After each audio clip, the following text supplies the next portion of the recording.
అబద్ధపు ప్రవక్తలను వచ్చి సాధ్యమైన ఎడల ఏర్పరచబడిన వారిని మోసపుచ్చుటకై సూచక క్రియలను, అర్థమవుతుందా?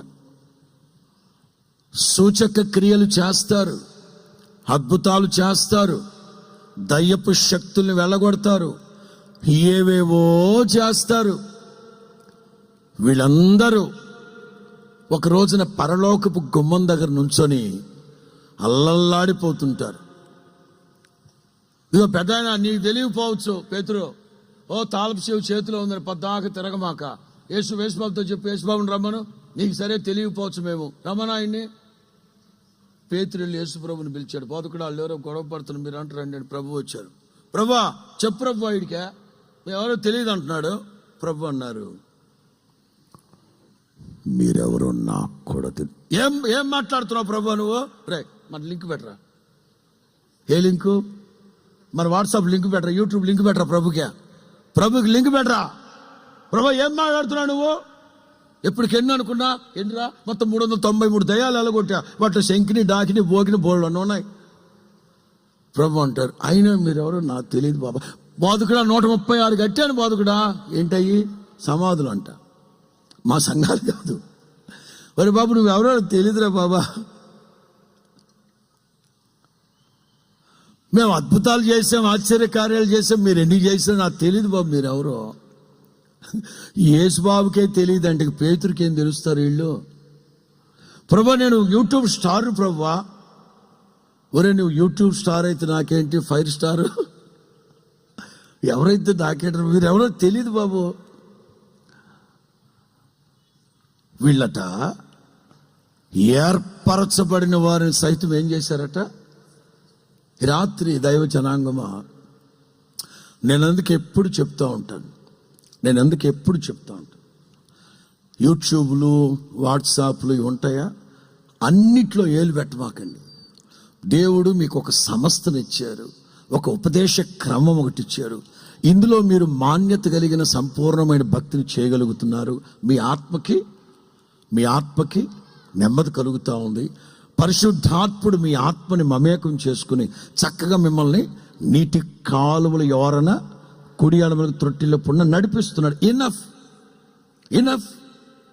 నేను చాలాసార్లు చెప్తా ఉంటాను, దేవుడు యాకోబుకిచ్చిన మందని వాళ్ళ మామ మంద అటుంది, వాళ్ళ మామ మంద, లాబాను మంద. ఈ గొర్రెలన్నింటినీ వీటి ముఖాలు వాళ్ళ మామ మంద వైపు ఉండకుండా వాటి ముఖాలన్నీ ఇటువైపు తిప్పేశాడట. ఎందుకంటే అటు చూసే కొలది ఆ మంద చేష్టలు అలవాటు అవుతాయి దీనికి. ఎంత జ్ఞానో చూడండి జేకబ్, ఎంత జ్ఞానం కలిగినోడో చూడండి జేకబ్. దేవుడు నాకు ఇచ్చిన మంద పవిత్రమైన మంద, పరిశుద్ధమైన మంద. అటు అటు చూసి ఎక్కడ ఆ బుద్ధులు నేర్చుకుంటాయో నా మంద, నా గొర్రెలు తప్పిపోతాయేమో అని భయపడుతున్నాడు జేకబ్.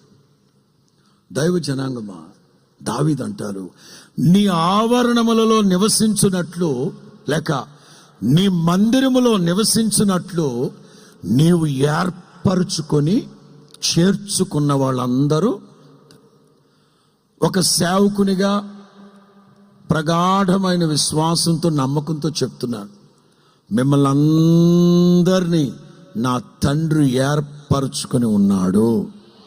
చెప్పండి గట్టిగా.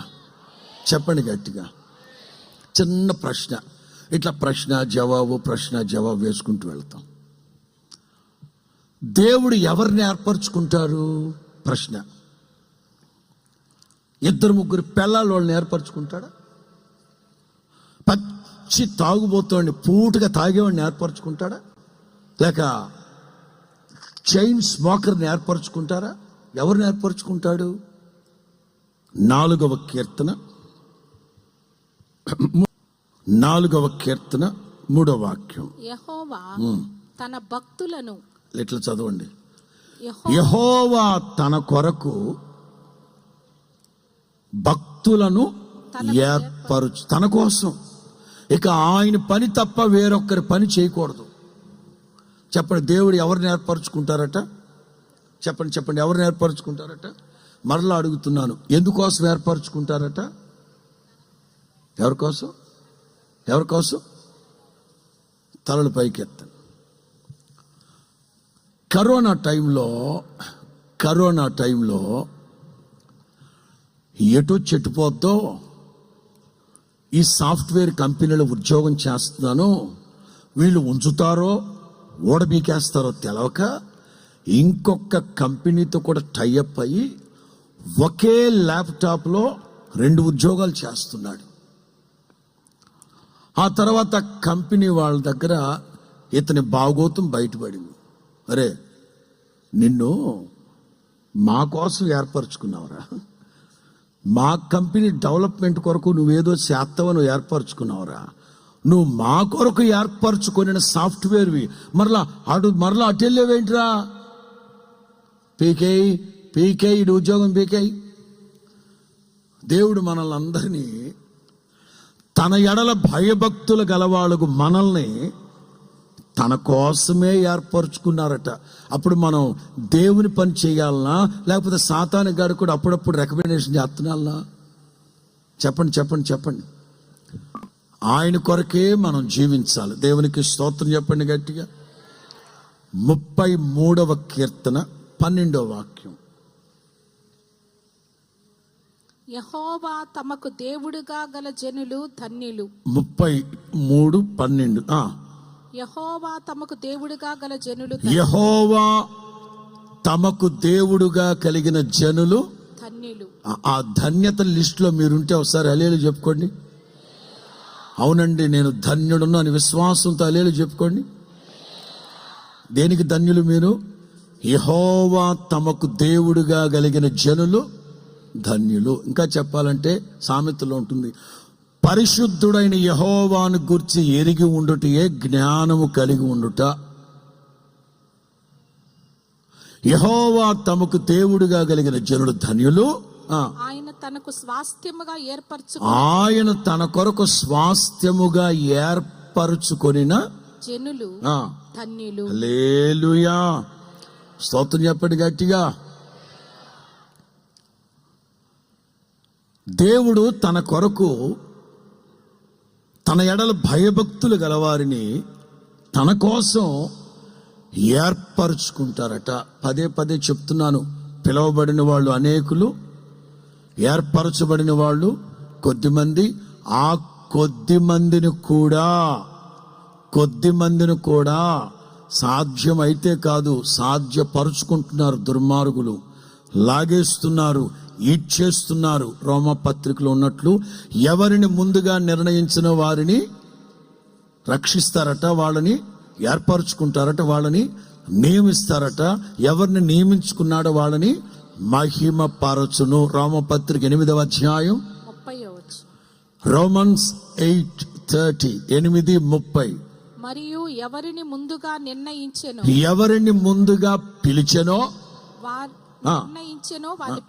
పిలిచారు, ఎవరిని పిలిచారో వాళ్ళని నీతిమంతులుగా తీర్చి, ఎవరిని నీతిమంతులుగా తీర్చాడో వాళ్ళని నియమించి మహిమపరచును. ఇది క్లైమాక్స్. దశల వారీగా జరిగే కార్యక్రమం. అయితే నేను థర్డ్ స్టెప్ అనుకోండి, ఎవరిని ముందుగా నిర్ణయించెనో. ఇక్కడ ఎవరైనా అన్యజనులుగా ఉండి ఈ మధ్య ప్రభువులోకి వచ్చిన వాళ్ళు ఎవరైనా ఉంటే కుడి చేతిని పైకెత్తండి. ఈ సమీప అమ్మా, ఎంతకాలం అయింది తమరు ప్రభువులోకి వచ్చి? అమ్మా, 3 సంవత్సరాలు అయింది. మీరు అనుకుంటారు ప్రభు నన్ను రక్షించారు, ఈ 3 సంవత్సరాల క్రితం ప్రభు నన్ను రక్షించారు. అట్లనరాదు. జగదుత్పత్తికి మునిపే నా తండ్రి మిమ్మల్ని నియమించాడు. ఆ నియమం నెరవేర్చబడినట్లు వాక్యము ద్వారా ప్రభు మిమ్మల్ని పిలిచారు. పిలిచిన ప్రభు మిమ్మల్ని నీతిమంతులుగా మార్చి తన కొరకు ఈ 3 సంవత్సరాల్లో మీ భక్తిని చూశారు. లేక అన్యజనులుగా ఉన్నప్పుడే మీ భక్తిని చూసుంటారు. నేను నెహెమ్యా చూద్దాం నెహెమ్యా గ్రంథం. అసలు దేవుడు అబ్రహాముని ఎందుకు పిలిచాడు? విగ్రహారాధికుడు కదా. నెహెమ్యా 9:7. My biggest concern 9:7. 9:7 ఏడే 9వ అధ్యాయం 7. దేవా యెహోవా యా, నెహెమ్యా గ్రంథం 9వ అధ్యాయం 7వ వాక్యం. దేవా యెహోవా ఆ, అబ్రామును ఏర్పరచుకొని అబ్రహాముని ఏర్పరచుకొని కల్దీల ఊరు అను స్థలము నుండి ఆ, యువతలకు అతన్ని రప్పించి. అప్పుడు అతను విగ్రహారాధికుడే కదా. అప్పట్లో అబ్రహాము విగ్రహారాధికుడే కదా. కానీ విగ్రహారాధన చేస్తూ కూడా నిష్ట కలిగిన భయభక్తులు కలిగిన వాడు. అయ్యగారు అట్లా కూడా ఉంటుందా అండి? ఎందుకు ఉండదండి? కొర్నేలి తన ఇంటి వారందరితో భయభక్తులు గలవాడు. ఏ భయభక్తులు? ఎవరి ఎడల భయభక్తుడు? కొర్నేలి క్రైస్తవుడు కాదే, అన్యజనుడు కదా. అందరు దేవుళ్ళు ఫోటోలు పెడతారు. వాళ్ళతో పాటు మహానుభావులు, ఈ దేశానికి రాజ్యాంగం రాసిన అంబేద్కర్ గారు కానీ, గాంధీ తాత కానీ అందరు ఫోటోలు ఉంటాయి. అందరితో పెట్టేస్తారు. చదవండి 2వ వాక్యం, 10:2. అపోస్తుల కార్యం 10:2. అతడు తన ఇంటి వారందరితో కూడా దేవుని యందు భయభక్తులు గలవాడై ఎప్పుడు? ఏ దేవుడు అమ్మ సహోదరి, 3 ఏళ్ల క్రితం వరకు మీరు ఏ దేవుడిని ఆరాధించారో తెలియదు. కానీ జగదుత్పత్తికి మునిపే నా తండ్రి మీ కుటుంబాన్ని ఏర్పరచుకున్నారు, నీతిమంతులుగా మార్చుకున్నారు. అన్యజనులుగా ఉంటూ కూడా మీరు కనపరిచిన భయభక్తులు గుర్తించిన నా తండ్రి తగిన సమయంలో వాక్కిచ్చి మిమ్మల్ని పిలిచాడు. స్తోత్రం చెప్పండి గట్టిగా.